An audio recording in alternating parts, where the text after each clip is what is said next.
Hello everyone and welcome back to my YouTube channel. On today's tutorial, you're going to be learning how to sew mermaid skirt and with a slit perfectly. On our last tutorial, I dropped a detailed video on how to draft mermaid skirts with a cut together train and a slit.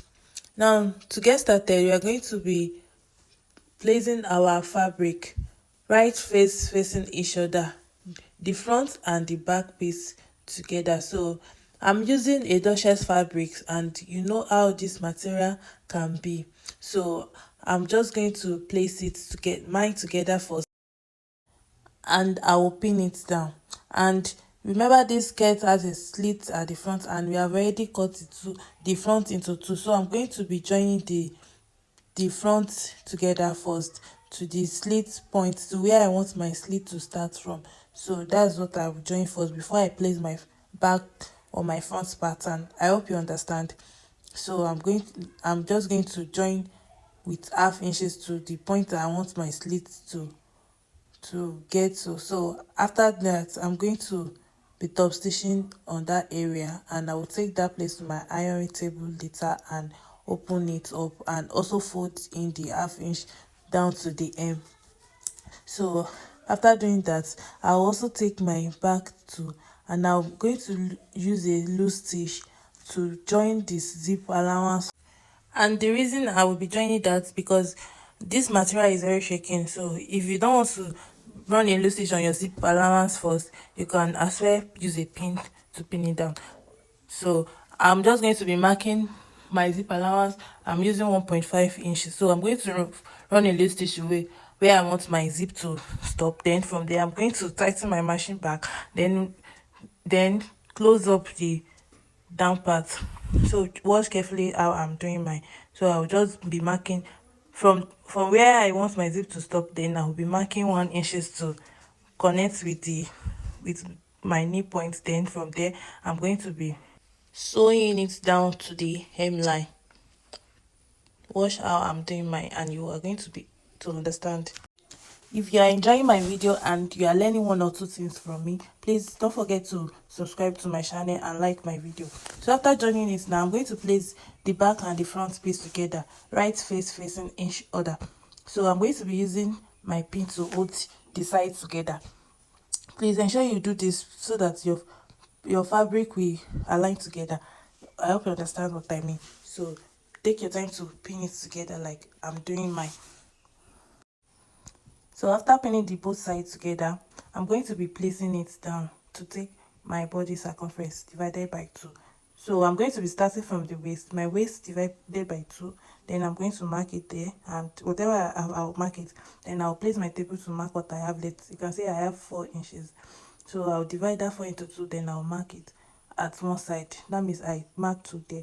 Then I want to determine my hip point on where to take my hip circumference. So I have the mark there when I was cutting. So I'll now place my tape rule on my skirt now to get my hip measurement. So where I want my hip, so the remaining part, I'm going to be dividing it into 2 as well. Then I'll mark what I have, and I'm going to be connecting it to my waistline. So you can use a free hand, or you can use your ruler. So whatever I have on my hip line, so that's what I'll mark also on my knee point. So I'm just going to connect it down there like you see me doing. Then I'll connect my waist to my hip too, like so. So that's this line I'm drawing is what I'm going to be sewing inside. I hope you understand. So, and I'm also going to do the same thing for the other side. Now I'm going to take it over to my sewing machine to join it together on the lines we mark. So I'm going to be joining it to the hemline. See, when I get to my knee point, I raise my machine up, then I continue to sew it, like so that it will give me that curving effect at the knee point. You won't just sew it down straight, so you curve it at that point so that your skirt will be giving you the shape you want. So I'm going to do the same thing for the other side as well. And after joining both sides together now, I'm going to place my fabric on to the ironing table now, and I'm going to be using hemicomb to to fold in. I'm going to first of all go and whip that point, and I'll use my hemming comb to place it together. Then after that, I want to attach my crinoline to the hemline. I'm using 3 inches here. If you don't want it too big, you can use 2 inches. So I'm going to for mine, I'm using 3 inches. Then I'm going to be placing hemming gum also with it, because we are still going to be folding it inward, right? So that's why I'm putting hemming gum, so that everything will align neatly. So just watch how I'm going to be hemming the down part now. I'll place my crinoline 1/2 inches away from the hemline. Then I'll place my hemming gum on top of it. And one thing I also did was, from the edge of the crinoline, I fold it inward, so that the edge, you know how the edge of the crinoline always is always sharp, and so to avoid it to be shooking, or so that's why I fold it inward before starting. So, and I'm also sewing 1/2 inches away from the down part, because, and I'm sewing on the front part now. So I'm going to be using my hemming gum and crinoline to turn it inward. So just sew it carefully like a smooth thing, placing the hemming gum and the crinoline and mashing it with 1/2 inches away from the hemline. So that's what you're going to be doing as well. So you're just going to follow the step like that, then sew it to the last edge. Then after sewing it, I'm going to be taking it to my ironing table to iron it. I'm going to be folding it to the wrong side.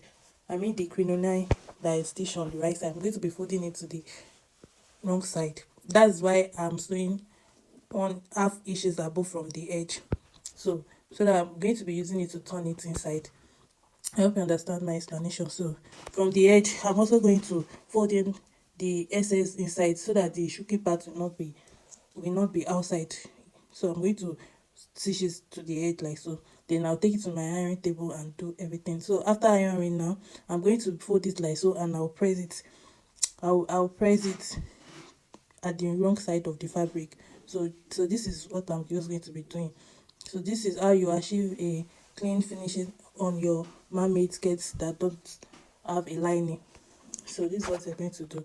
So after joining it like so, I'm going to take it over to my ironing table and iron it, so everything will look smooth. So after that, I'm going to be showing the finishing.